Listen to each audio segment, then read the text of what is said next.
the cameras and everything here. My name is Mushtaq Lasharie. I'm the chairman of Third World Solidarity. I welcome you all, Your Excellencies, Member of Parliament, House of Lords, and other dignitaries.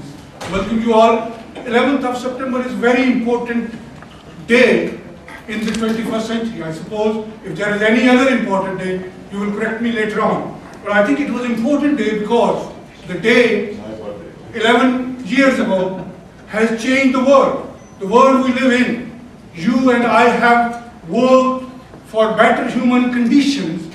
That day made the Western and democratic countries and states to reverse those human rights which we have fought for centuries to achieve.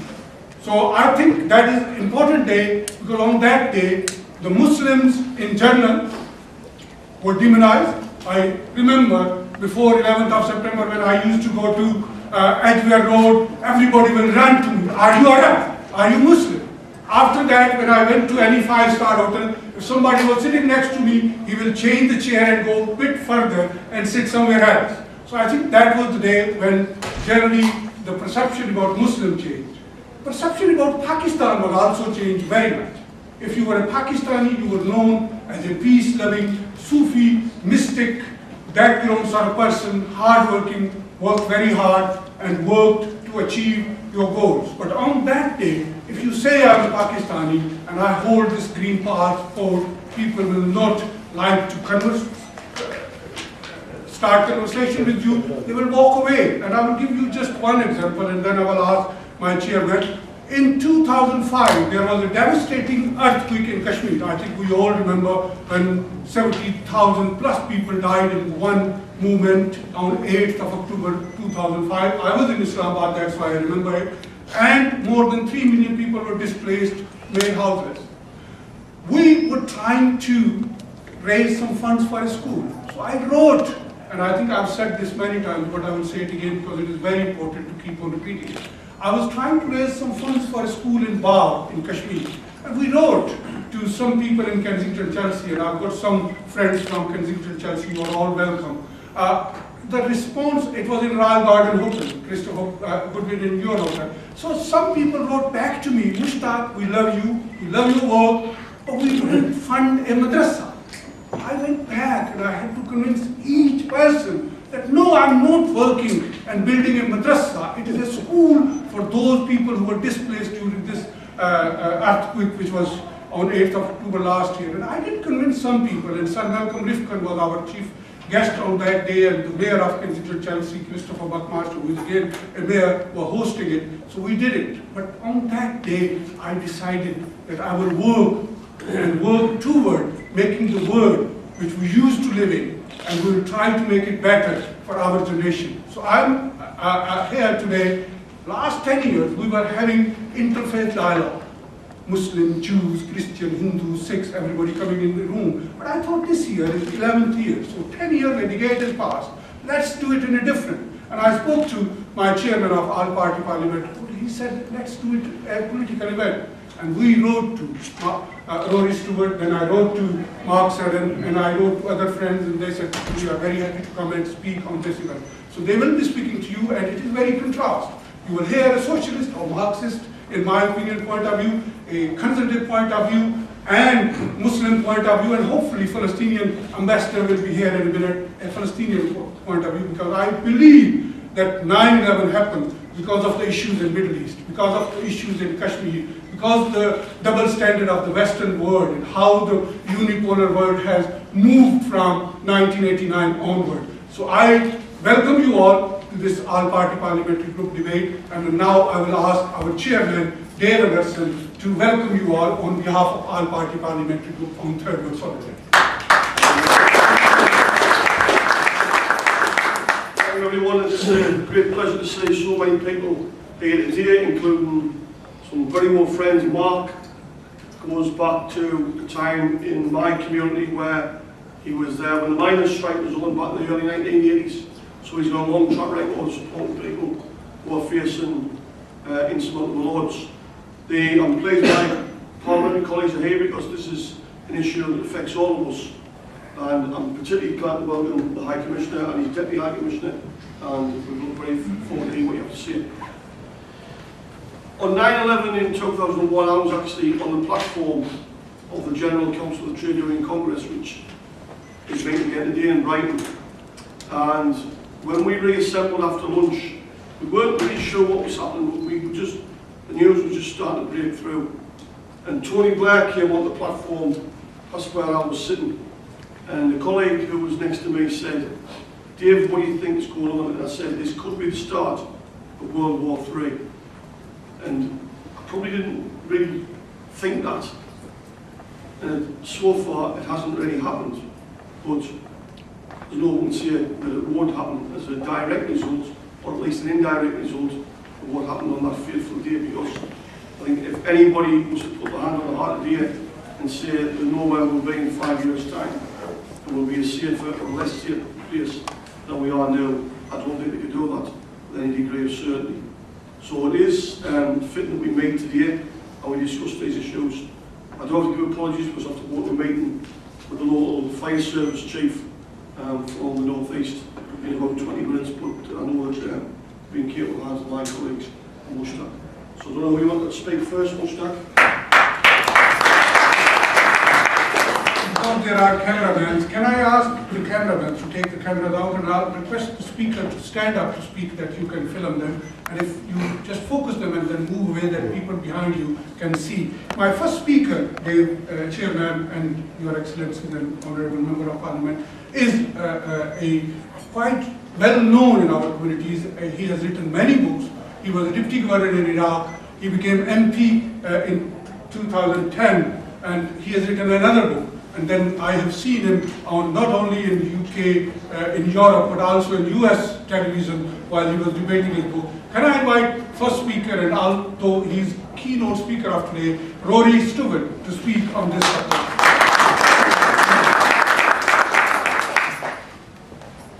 Well, thank you all very, very much indeed for coming. If I can begin by saying I think what everybody in this room would feel very strongly, which is our respect and our memory for the people who died on September the 11th and for that tragedy. And I wanted to begin with that because I think the problem that has bedeviled us for the last 11 years is a problem of thought. It's fundamentally an intellectual problem. It's a problem of analysis. And its analysis corrupted by guilt. The terrible events and the scale and the magnitude of the events that we've seen over the last 11 years makes it very difficult to discuss anything clearly. We began with the images on 9/11 itself, and we moved into a universe in which more than 1 million people from over 48 different countries were deployed into Iraq and Afghanistan, and an expenditure from the United States government of nearly $3 trillion US. The scale of this, the number of lives involved, the amount of money spent, the number of people killed, the number of Afghans killed, the numbers of Iraqis killed, also the numbers of Americans killed, the numbers of British killed, make this a very, very difficult subject to discuss. It polarizes. And the appeal that I want to make to the room, and the appeal that I want to make to all of us 11 years onwards, is to begin to discover our sense of moderation again. This has become an incredibly confused debate. On the one hand, the opponents of American action, because this has largely been a US-led coalition, have developed deep, deep anger and frustration of what they see as the mischaracterization of a region. On the other hand, of course, those supporting the operations of the US-led coalition in Iraq and Afghanistan have themselves had to develop increasingly precise and unambiguous arguments. I feel, just to bring it down to the personal, I feel as a Member of Parliament, the very strange thing about being a Member of Parliament is that you are forced into the black and white. Do you support it? Are you against it? Should we have more troops? Should you withdraw tomorrow? And that the entire nuance, the entire possibility of saying in relation, for example, to Afghanistan, that yes, it might have made sense to have a light footprint in the country, but no, it didn't make sense to have a surge, Or yes, it might make sense to do development assistance, or it might make sense to do some training, but it doesn't make sense to conduct military operations in Helmand, ceases to be possible. Everybody wants to know, do you want 150,000 troops on the ground, or do you want 0? And the same applies to our arguments. So I have a very short time, but I just want to concentrate on one style of argument, which I think is important to everybody here in the room today.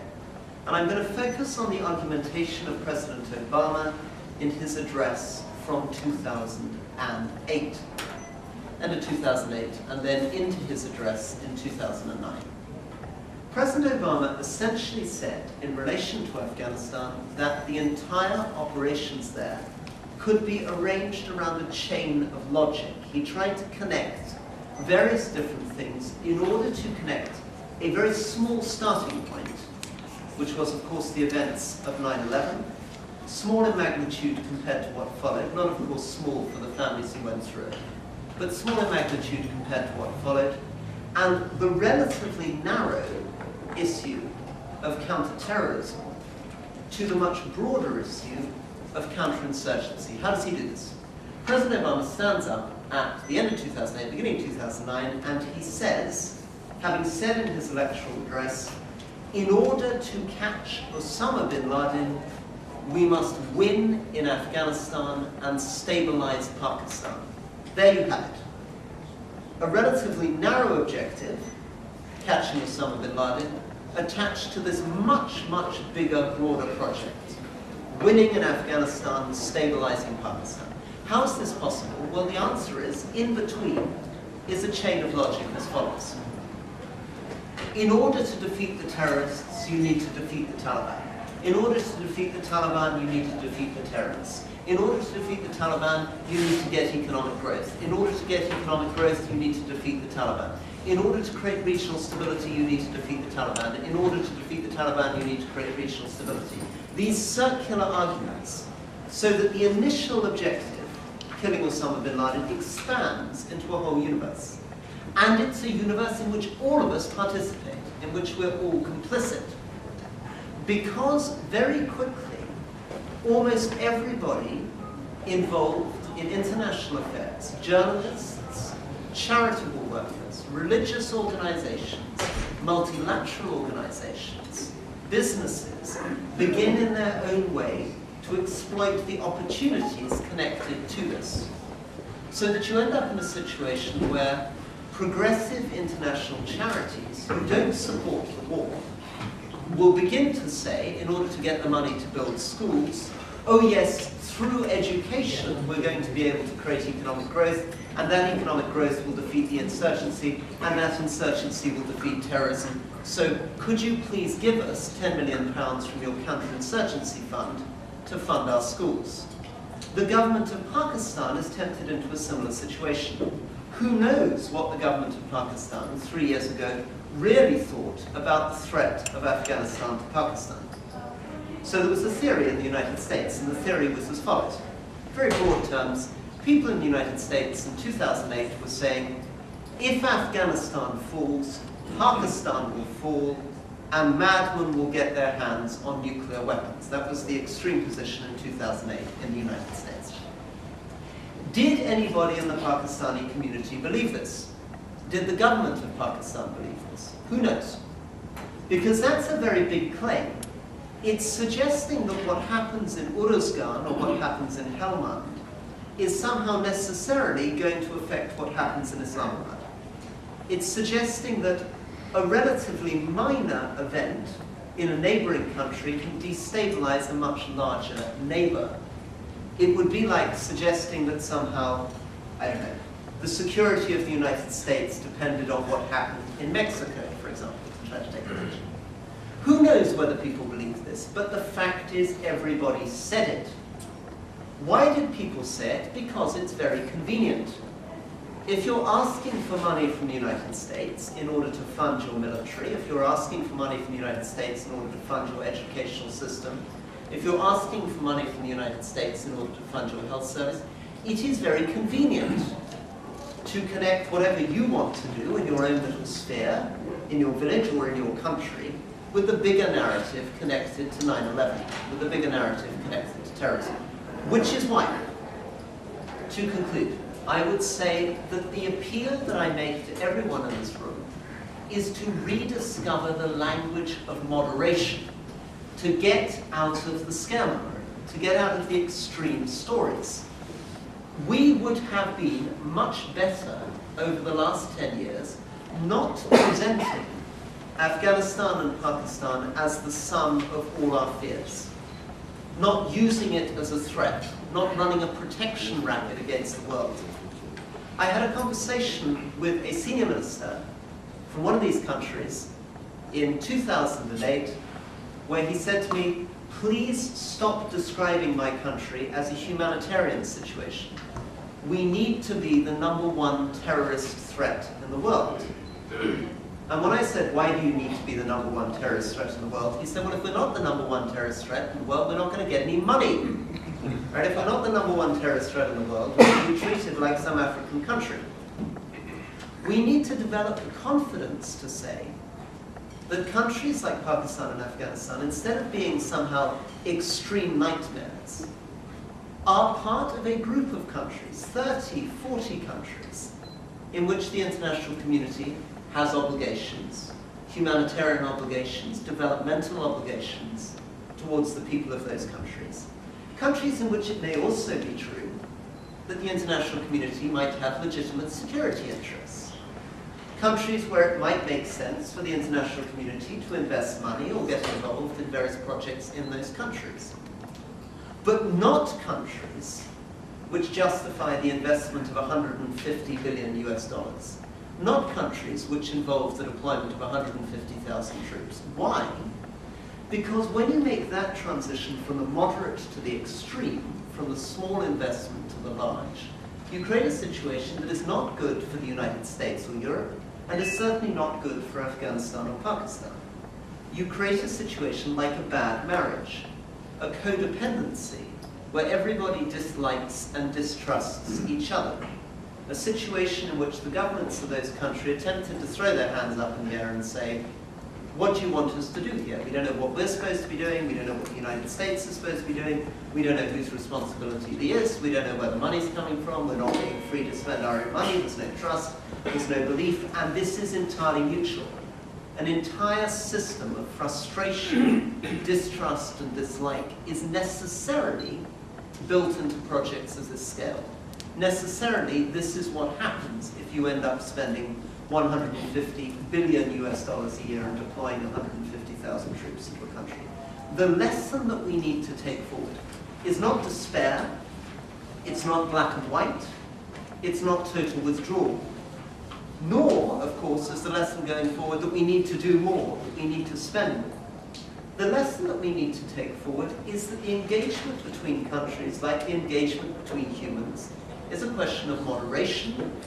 It's a question of autonomy, in other words, respecting other people's space, respecting their sovereignty, respecting their systems, giving them that space, giving them that freedom, and giving them, above all, that respect.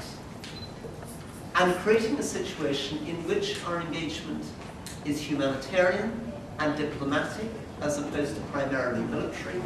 And if we can get that right, I believe that although we, and by we I mean the people of Pakistan, the people of Afghanistan, the people of the United Kingdom, the people of the United States, may not be able to do as much as we pretend, we can at least do much more than we fear.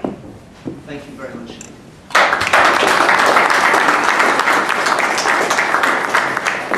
I have met Rory many times, but I have heard him probably the first time. I've heard about him a lot. I think he speaks one of those few MPs in the Parliament. I wish there were many more like yourself who can speak truth and openly, and we can understand. Let's have a big clap for him.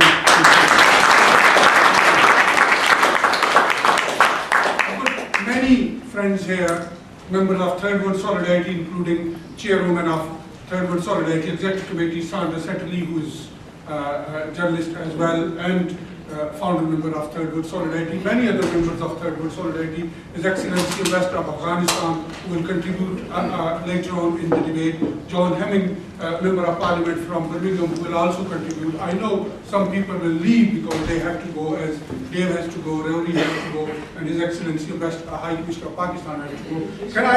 Can I welcome you all? And I know son of one of the greatest Pakistanis here, son of Eti. So can I ask you, give him a big welcome. So raise your hand that everybody knows and can speak to you later on. I think we know you and your fathers and mothers well. Can I now invite His Excellency High Commissioner of Pakistan, who happened to be a journalist as well, and he's written a lot. This is his second term, and he was the man who got a resolution passed in Brighton Labour Conference that when the Labour Party will come into the power, they will try to resolve the issue of Kashmir. I know the Labour Party has ruled for 13 years, and Dave and I know that they tried, and Robin Cook was one who took the lead, but then he was stepped down, and that issue is still there. So can I invite His Excellency Wajid Shamsul to speak? And I know he's going to keep on sitting, so I hope you will be able to. Yes, microphone.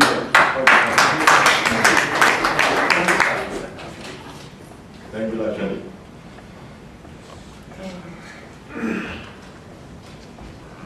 Dave, all our friends, ladies and gentlemen, it is indeed a pleasure for me to be here with the distinguished Catherine and to speak on a subject like world after 9/11. When it happened, I wondered how difficult it is to build and how easy and cruel is this destroy. Indeed, as the news commentator of CNN remarked, the world will never be the same again, which is what I have seen happen now.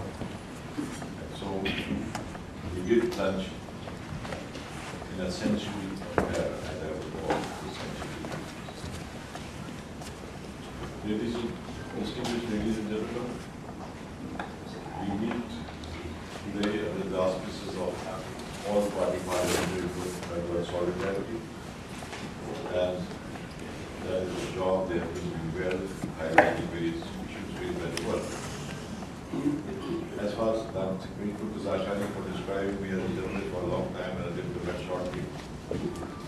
As a person who has been in journalism for over 45 years and now with extensive influence, I've really found it challenging to frame my thoughts on 9/11. I wondered as to how much relevant 9/11 has come to be when we discuss war of terror, Pakistan's major role in the world, Islamophobia or anti-Islamism, and the new tainted world order. My country, ladies and gentlemen, is a democratic country. Its leadership is democratic, and it is following the vision of Mohammed, founder of Pakistan, who fought a very democratic struggle, not a war, not an armed struggle, but a peaceful struggle on the floors of the parliament, the legislative assemblies, to establish Pakistan. So Pakistan, I would say, was the first democratic modern country to have crashed on the map of the world in 1947. And Mr. Jinnah wanted Pakistan to be a role model for other countries, for other Muslim countries to follow. Unfortunately, it didn't happen. It was lifetime, and we were waylaid by extra-constitutional forces. Now, we have seen how gradually Pakistan has passed into the hands of obscurantists, terrorists, and extremists who have been abusing the country's original ideology, the reality of Pakistan, and have been violating the philosophy of peaceful resistance. Our own transition from dictatorship to democracy has been full of blood, oil, and tears. We martyred, we lost many of our top leaders like H.E.Professor, and thousands who were done to death or who were punished for raising the flag of democracy in the country. Mr. Jinnah had declared that this is Pakistan, all people, all citizens will be equal citizens. Categorically said in his speech to the Mother Parliament on 11th of August 1947 that you are free to go to your temples, you are free to go to your churches, you are free to go to your mosques, all religious places, irrespective of your religion, and you will be treated as equal citizens. But unfortunately, today's Pakistan, we are far away from this goal. But we are reverting back to Pakistan, Mr. Jinnah's Pakistan, gradually.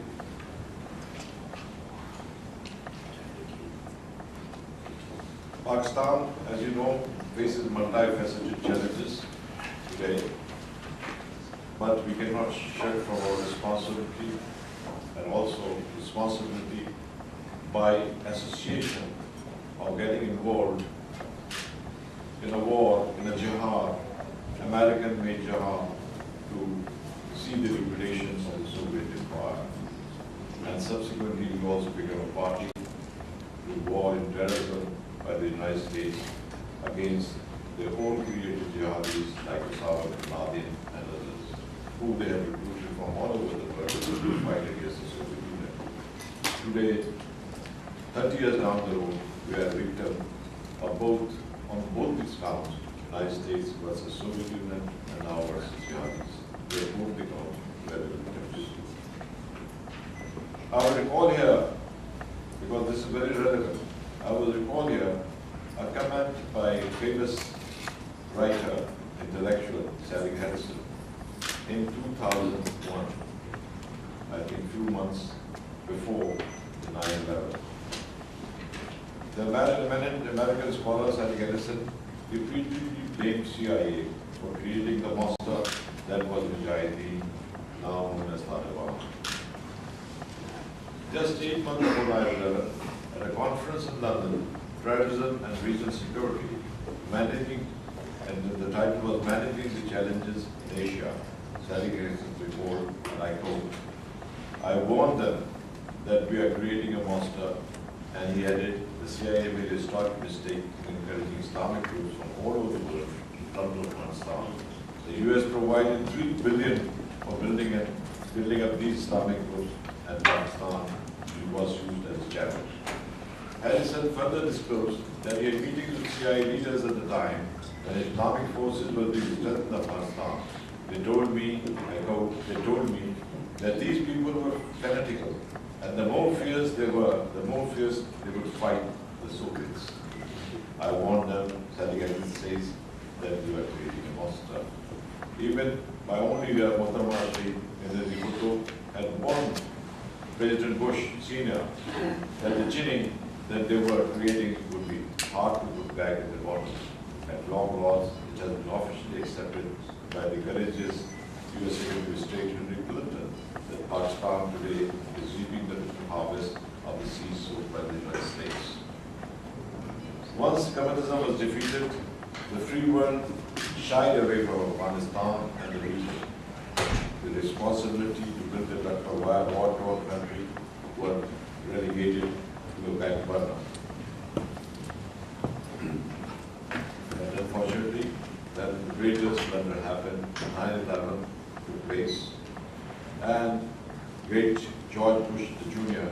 started the world, or led the world, in a crusade to fight terrorism. And crusade, when you use the word crusade, he gave a whole religious pillar to invite the wrath of the Muslim world, because we have a very bitter history of crusades and Muslims to despise it.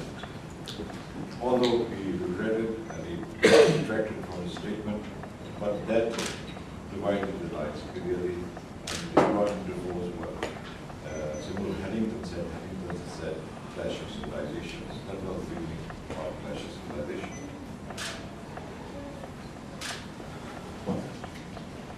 Now, what have been the consequences of this 9/11 attack? If George Bush had really acted as a superpower, a unicorn powers world leader, he should have acted magnanimously. And instead of launching a crusade against the whole, about 1 billion Muslims in the world, and defying them as terrorists, he could have changed, he could have saved the world from what we are witnessing today. But instead of that, he was called into the crusade. I wish he had risen up like a great leader and we had been compassionate to condemn the group of terrorists as brigands and dismiss them as such instead of launching a worldwide. No doubt, George Bush and his administration converted the United States into a citadel of security. But to what end? The whole world was plunged in an expansive war, which it had never seen before. A real world war.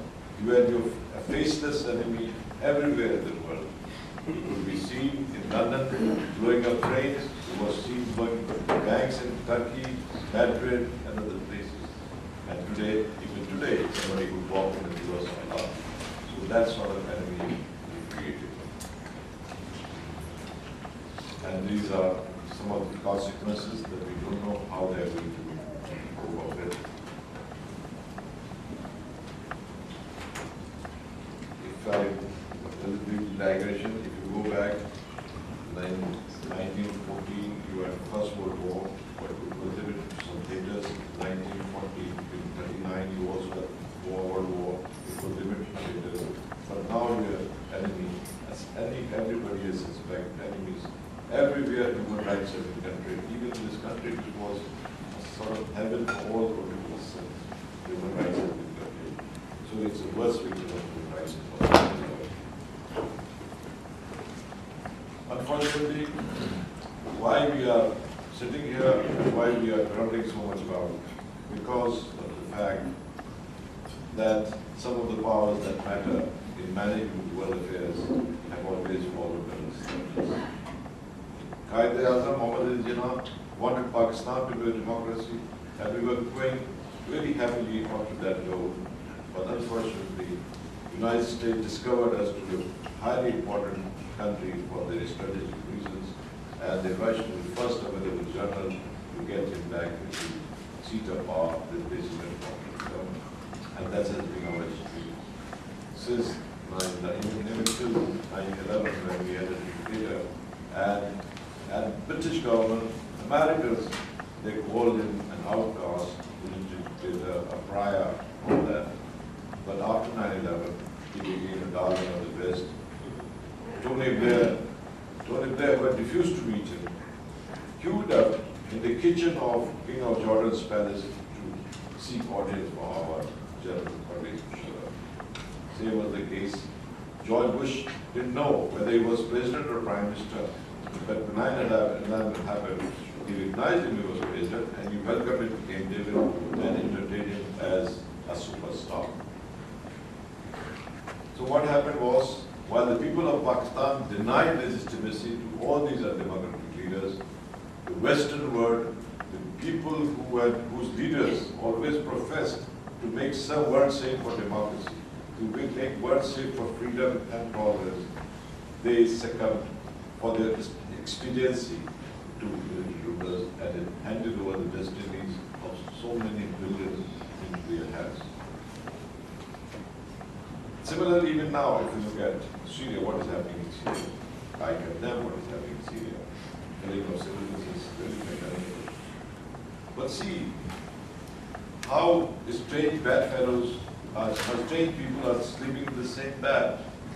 Al-Qaeda is being used by the United States in Syria to demolish Bashar al-Assad's government. Isn't it a double standard contradiction? Nobody, unfortunately, addresses the issues that have brought this world to the present past. Nobody addresses the issues of injustices to these people, like Palestine, Kashmir, and other places. Where these are the two issues, if you look at the history of the United Nations, they are there on their agenda since 1947 and 48. Whereas you can pass a resolution or some sort of resolution to give you sanction to invade Iraq and Afghanistan and go anywhere else in the world, but you are oblivious of these two major issues that are fundamentally the cause of terrorism in our region. Where has the present terrorism emerged from? Is sprung from? It is the Middle East. Why? Because of the Palestine issue. You are not giving them, the Palestinian people, the right of self-determination. They talk and talk and talk, but nothing happens. So these double standards needs to be stopped. Finally, Mr. Lasharie doesn't want me to speak more. I'll also say this, concluding, that the United Nations has really fared way unwell in its performance. It should be reorganized and it should be really made effective, because whenever the United States or the Western world want a resolution passed, they pass it, but they don't remember their own resolution in their life, their body. And I would suggest that since Syria is a serious problem, and it's again test the United Nations to a challenging task, it must be assured by the member countries that the resolution, proper resolution is passed there by majority if they want to take any action.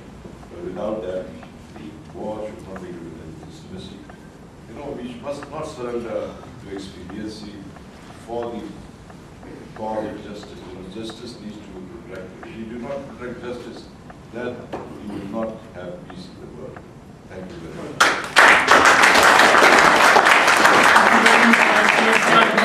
I didn't have to leave for a vote, but I think at 7 o'clock, so a few minutes, and I tell you, when Iraq war was being suggested, there was a big march in Hyde Park, and I was part of it with Charles Kennedy from his party. John Hammond is here, who stood against these double standards. Can I ask him to say a few words before we leave? I'm all right until the bells ring. You know, all right, carry on. Salivating on bells. MPs start running around as soon as the bells ring. Now, do you want to move the microphone? Are you all right with that? I don't mind. I think, well, obviously I can turn up the volume on my voice if possible. If we get the things here, if you want to pick it all up. Most of the speeches here are a complete waste of time because people just regurgitate the conventional wisdom and repeat things. But people like Rory Stewart, he's gone now, are worth listening to. Another MP that's worth listening to is John Barrett. He's also a Conservative Member of Parliament. He was a member of the Armed Forces, and if you read his speech about why we should withdraw from Afghanistan, you see there somebody who has the experience of having fought in the British Armed Forces, giving an explanation as to why the strategy in Afghanistan will fail. Now, my analysis, although my words may not be the same as Rory's, my analysis is much the same. And in a sense, we can look at other examples. 9/11 was a tragedy. In 1974 in Birmingham, in November, there was a couple of bombs exploded in the pubs, the pub bombings in Birmingham.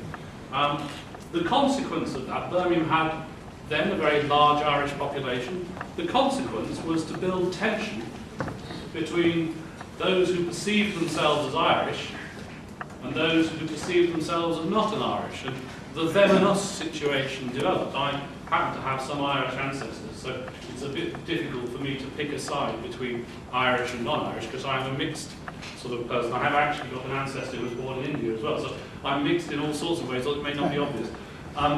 And this, in a sense, arises in asymmetric conflicts. That what happens is something happens, and that creates an emotional reaction, a desire to strike out. And that's true in democracies or dictatorships. And the difficulty with that is that everybody says, what side are you on? There's always a joke talked about Northern Ireland, of a Jew goes to Northern Ireland, and somebody says, are you Protestant or Catholic? And he says, no, I'm a Jew. And they say, are you a Protestant Jew or a Catholic Jew? Because people want people to take sides. Are you on my side or against my side? Are you with us or against us? And what we actually need to do is to be committed to human rights. And the issues of justice and security come into this. Yes, okay, you won't have justice without security, but also you won't have security without justice. And those are the issues in Kashmir, they're the issues in Palestine, but at the same, no side is perfect. in asymmetric conflicts. You know, there are those people perhaps who believe that by bringing in the death penalty for suicide bombers, you would prevent suicide bombing. I think it's very obvious that that's not true. And if you look at the analysis, and there's some really good analytical work being done on the motivation of suicide bombing, which looks at it is an emotional desire for revenge. And you know, the evidence is, I think, from Lebanon, a lot of Christians were suicide bombers. It's not a Muslim thing.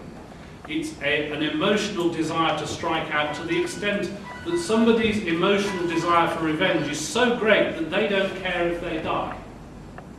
And obviously we've had suicide airplane pilots, kamikaze bombers, whose emotional desire to attack the Americans was so strong that they did not care that as a consequence of their attack, the suicide attack, it exists in all cultures, it's not there. Now the question we have to ask is how to improve things, how to move away from a world in which it is always them and us. And that has to be a commitment to the rule of law, democracy and human rights. And that has to be a commitment to that, whatever country you may be in, and not tolerating people abusing human rights. I spend a lot of time trying to protect people from the abuses of human rights in this country, in the family courts, where I have foreign governments such as the Slovak Republic contacting me and saying, will you help us because your courts are messing our citizens around in this country. So I do a lot of time on that. But I am interested in the wider issues. And one of the other problems is people don't make the effort to understand other people's cultures. Now I think they should make the effort to understand people's cultures, but we need to recognise that that doesn't happen. So there is a tendency, and if you look at the British media, very often the journalists have a job of writing a lot of words in their columns, masses of column inches of text, so much that they don't have the time to research and understand what they're writing about at times. And one of the issues that's very interesting is political anthropology, and there's a lot of research work being done on political anthropology, and if you understand the political structures of other countries, you have a better understanding of what is actually motivating people. Why does this happen? Is this merely a reaction? So if you have an occupation, there is a reaction to an occupation. One of the other things I find interesting, I once had some refugees living in my house who come across actually from Croatia, and in fact it was a mixed couple. One was Catholic and the other one was Orthodox.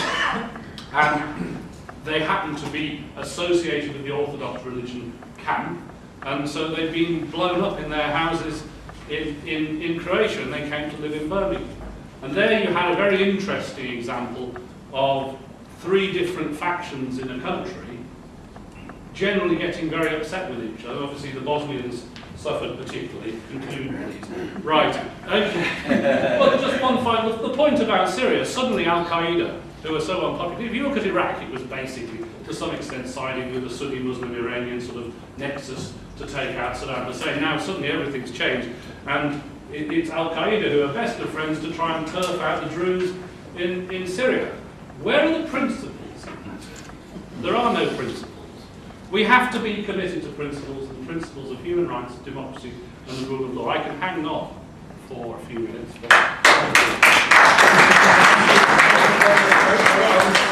I've got two more speakers on my left and right, although they are much more on the left of me than I am. But I tell you, don't you worry, at about 7 o'clock, 7:05, the debate will open up and you will have a chance to ask questions. And I hope that now speaker, except John, who has to go for vote, no speaker will go and they will respond to you. And that's why it is very important that in third world solidarity events, we don't only invite you to come here and listen to, but also engage with us.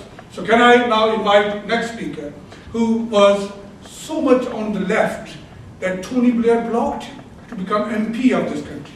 He has written, he was an editor of Tribune, and I will not say you the whole CV of him, otherwise your chance is gone. So he has just recently written a book called Standing for Something.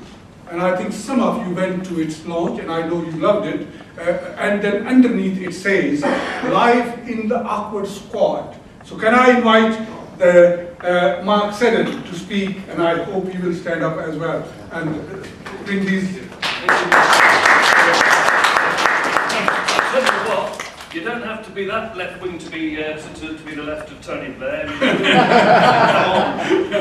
mean, there's been a lot of talk about moderation tonight. I'm all in favour always thought I was fairly moderate, but there wasn't an awful lot of space for people who dissented under New Labour. That's the truth of it. And of course, the big issue of dissent for many of us was post 9/11, the whole trajectory of American and British foreign policy. And we can all sit around and we can talk about the need for moderation, the need for understanding and a better world, but we have to understand, I think, where we went wrong in order to get it right. And I think it's pretty rich. We hear so many voices coming from this Parliament and over across the Atlantic in Washington talking in a detached sort of way. You know? It was not that long ago that only a few voices were being raised on both sides of the Atlantic against the push for the Afghan war, the Iraq war. I mean, I come to all of this not as a pacifist, but as somebody who I just got an interest in international relations and all the rest of it, and I'm a journalist. I used to sit next to this journalist whose great-grandfather had been part of one of the expeditionary forces to Afghanistan. There was only about 36 of them who managed to get back because they were all wiped out. You look at the whole series of wars in Afghanistan, there's never been a victory by Western forces, by the Russians, by the Americans, by the British. History just keeps on repeating itself. And what was required then, this is why it's a shame the High Commissioner's gone, because I thought he was absolutely right when he said what we really wanted post 9/11 was some real international statesmanship. You know, I had friends in New York, I've lived in New York, I've worked in New York. I was in that World Trade Center about 3 weeks before it was blown up. And it was horrendous. I went there afterwards. Absolutely horrendous. You can understand, the whole world understood why the Americans wanted justice. And there was justice to be had. If they had gone in pursuit of the perpetrators, if they had gone in pursuit of people in order to arrest them, in order to put them on trial.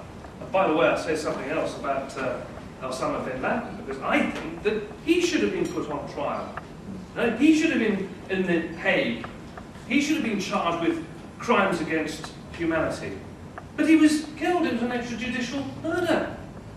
Now, we keep on talking in this country in America about international law, about democracy, but we have to practice it.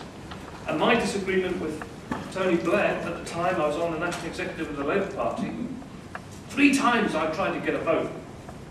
Can we please just ascertain from the United Nations whether going to war against Iraq is legal?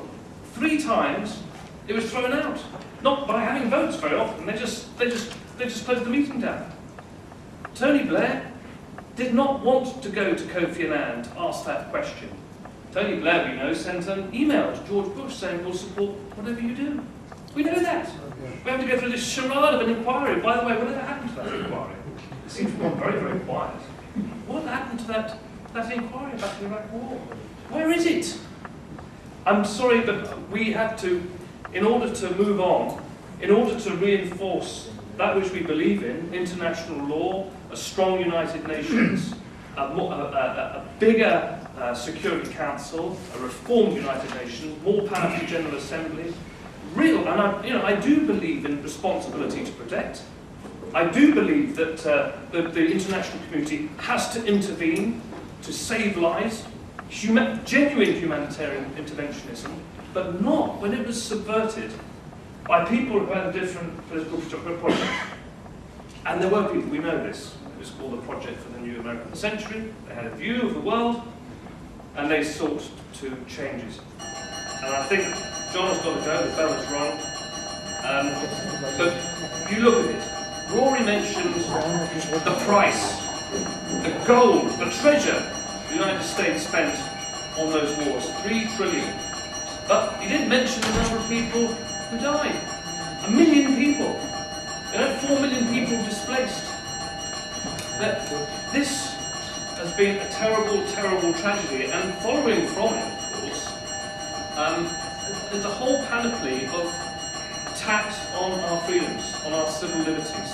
And in America, there was the Patriot Act, of course. There's been the creation of the Department of Homeland Security. We've got something similar here. There are all sorts of restrictions placed on people. We've seen the introduction of extraordinary rendition. Thank goodness for that. But extraordinary rendition, taking people without charge, putting them in prison camps in Guantanamo Bay, is back again, Bagram, in Diego Garcia, and our government was complicit with that too. So under the cover of this new world order, there has been, I think, a progressive rollback of many of our civil liberties. And then we've had an awful lot of claptrap, I think, spoken about the clash of civilizations.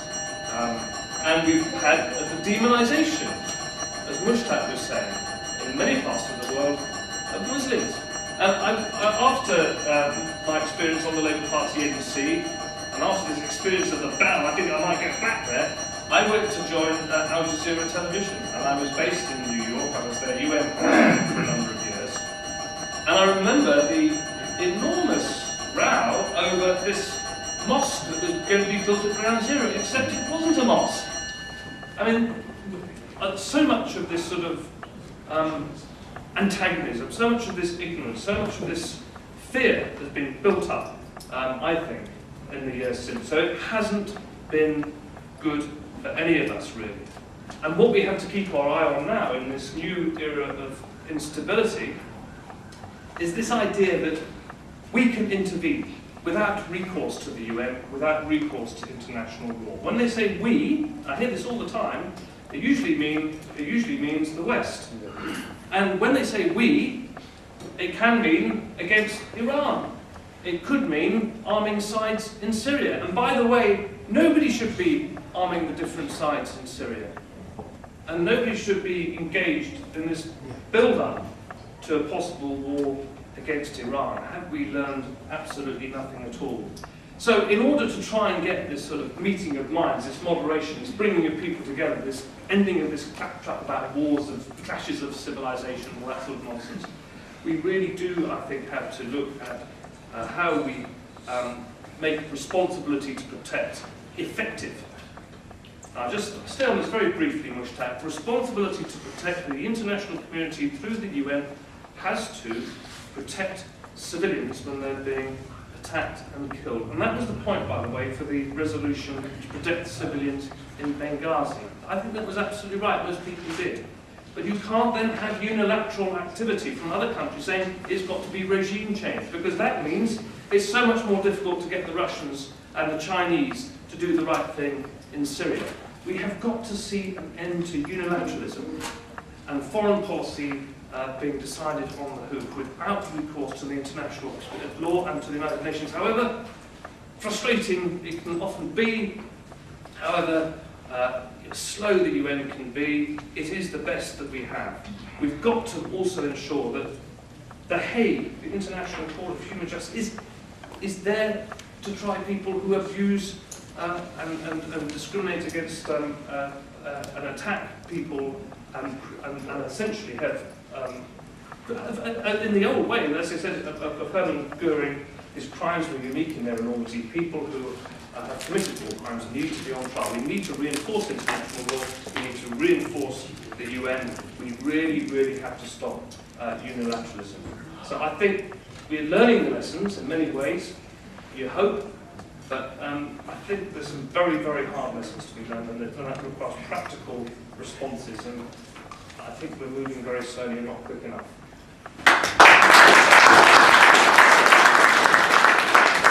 Thank you very much, Mark. And I think the debate today, we are starting it. It will continue for another year till we reach to another 11th of September next year. And I think the purpose of Third World Solidarity will be bringing people together. And I think it is very important that if you are not members, are not on mailing list of Third World Solidarity, please either send me an email or ask one of your friends to send me a text, and I will send you back the email. There is a membership form as well on our website, so you can pick up. And I know there are many left members, although there are many members who are already here. Terry Bamford is sitting here, Sandra, as I said, and she's an anthropologist, so she can talk to you later on, and we will have a little chat afterward once meeting finishes. My final speaker of this evening, and then we will come to you. I think he teaches in Washington, D.C.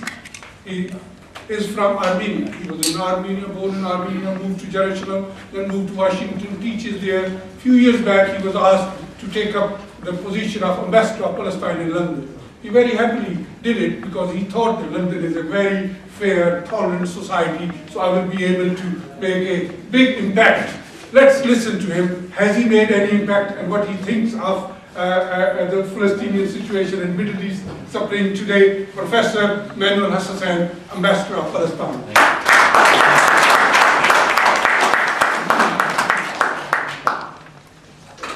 I'm a little bit confused as to what I'm going to speak, because I was approached to talk about American foreign policy in the Middle East and its impact after 9/11.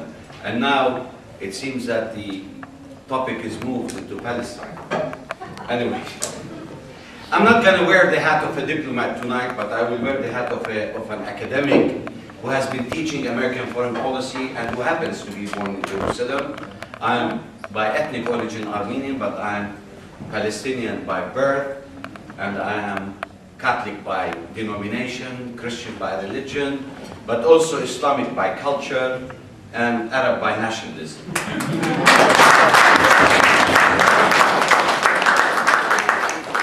I think we have to have a different approach to this debate. It is so classical and so traditional just to talk about the United States and its impact on the Middle East, without factoring the elements of internal changes within our political structures in the Middle East, and to what extent this impact of Westernization process that has been taking place for almost 300 years since the invasion of Napoleon to Egypt in 1798, and the impact of the idea of secularism and how it has affected the notions of Islam and their approach basically to Westernization, to secularism and what have you.